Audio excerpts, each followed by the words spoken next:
What's up, guys? Freeman here, coming back at you with another deck profile. I took Centur-ion to the Winnipeg Regionals this past weekend and managed to actually get second place with a record of 5-1. My loss was against Ubel to the eventual winner of the event. He got first, I got second, so not too bad. Of course, we got this black regional deck box for the season. Go ahead and put that to the side and go ahead and get started with the deck profile. Now, big shout out to Steven Santoli for the inspiration to actually play this deck list. I didn't really know what to play for this event. I was going to play Runic White Forest, but I really didn't want to go to time and get a bunch of draws. And I had been playing Centur-ion on the past, like before the ban list. So after seeing his list, and then I saw like one or two others that kind of took inspiration from him as well, I pretty much copied his list, changed a couple cards around, and it worked very well. So let's go ahead and just get right into it. Into the Centur-ion cards, we have the triple Primera, triple Trudea, triple Oath, and then triple Stand-Up with a Terraforming. These are all your one-card starters of the deck. They're also extenders. So 13 of those. You pretty much have to play this maxed out because you need to see these to be able to play the game. These are like the one-card starters you need. And then for other Centur-ion kind of engine pieces, the one Gargoyle, one Atri, this is the new one, Bonds, and then I played the Trap. Gargoyle and is really like the only one you have to play. But if you play these three, yes, they're not good to draw, but they increase the ceiling of the deck by so much. Like you can do so much more with your end board if you're willing to play these three cards. To be honest, the Trap's not that bad on its own to draw. These two kind of are. But if you don't draw them and you're able to actually like search them and combo properly with them, having access to a second tuner that you can use in the same turn as Primera makes your end boards a lot stronger. And so I decided to play them just to increase my the ceiling of my deck, and it worked out pretty well. I drew them a few times, but you can still play the game as long as you don't draw too many of them. On to the actual reason I played this deck. These cards are absolutely insane, and that was the Bystials. Max Throw Lubellion, triple Drewsworm, one Baldrake, one Mag because it's at one, and then probably the best card in my deck, one Branded Regained. I can't express how insane Branded Regained was at this event, and just the Bystials in general. Just drawing cards every turn, turns out it's insane, especially in a deck that's pretty grindy, like a resource grind deck.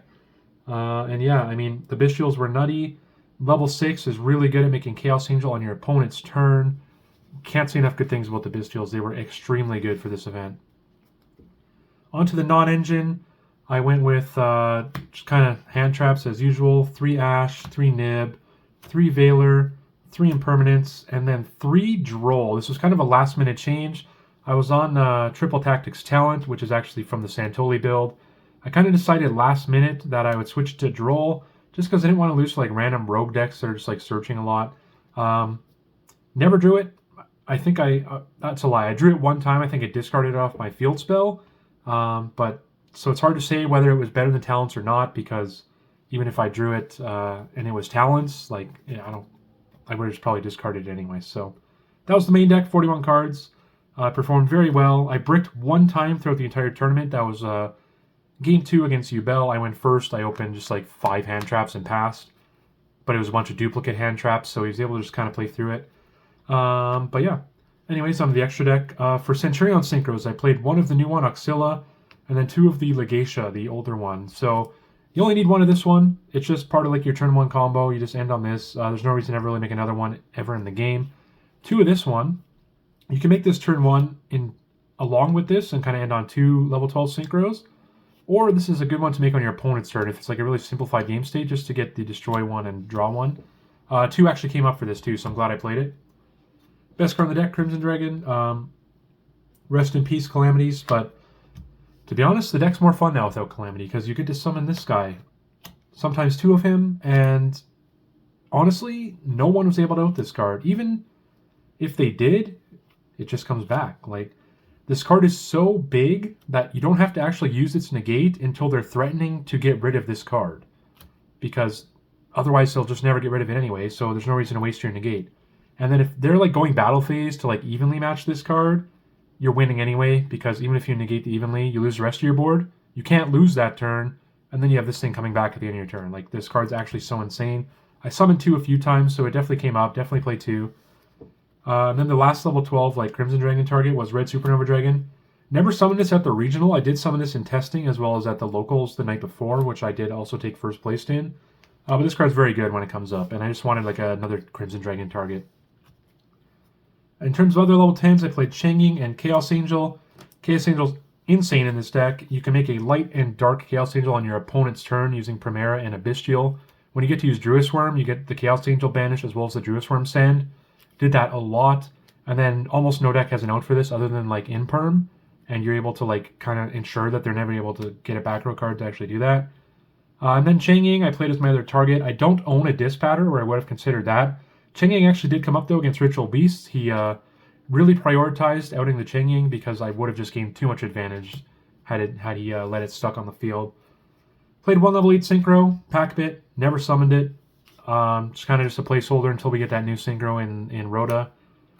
And then we have the small link package, Artemis, SP Little Knight, and IP Masquerena. Never summoned Artemis or IP. Summoned SP like once or twice. The main reason I play this is, well, the IP mainly is if you have a heavy Bystial hand, you can actually end on like your level 12, set up a level 12 for their turn as well as an IP. I never had like that heavy of an engine hand or a Bystial hand, so I never actually made that. SP is obviously just SP, but the Artemis specifically is for if you only have Primera as a starter, you can normal summon it, let's say you get stopped, you can link it into this, and then you're able to like discard Lubellion, search a Bystial, Bystial, banish your Primera to summon this out, and then make your Lubellion over your Bystial, place the regained, link your Bystial plus your Artemis into an SP to banish a later dark from your grave. That way you can get another draw, and then you kind of just ending on SP, which isn't the best end board, but it's if you're doing that, it's because you have like SP plus a lot of non-engine. That never came up. It did in testing, but SP came up a few times just as like generic removal. Last 2 cards I played was Typhon, never summoned it, and Cowboy because I was afraid of time. Those could be anything. I'm not very good at knowing when to summon Typhon, but I don't think in this event specifically it ever really came up that I needed to summon it. But I'd probably swap those going forward for either more links, like a Selene package, because Primera is a spellcaster. Maybe like Selene access code or something like that. Can't speak. Onto the sideboard. I think these 6 cards are on almost everyone's sideboard. 3 Mulcharmies, 3 Phantasmes. Whenever I went second, I sided Mulcharmy in. Saw it a few times, it was very good. Only sided Phantasme in once because my matchups were a little kind of weird. I sided it in against the Magic Musket on Chain deck when I went second. Didn't see it, but I won that game anyway. But it was in the deck somewhere. And all my other matchups, I either was going first, so I didn't side this in, or Phantasme actually just wasn't relevant to the matchup. But Mulcharmy was insane. I would continue to side that for sure. Kind of just some generic removal. Cosmic Cyclone. Cosmic was very good. I'd probably continue to play it. I was afraid of like randomly facing against Runic decks. I never did. But I played a mirror match. This was good against. I played... what else did I even play? I don't even know. I don't even remember right now. But Cosmic was good. I would continue to play Cosmic. My 3 kind of going first cards. I was on Double Judgment and 1 Called By. Santoli was on Triple Judgment. I didn't want to lose to Shifter as hard. Obviously, just having like a 1 of Called By, well, odds aren't very good. But since I'm not playing Wake Up Centur-ion, the deck actually struggles a lot at playing through D-Shifter.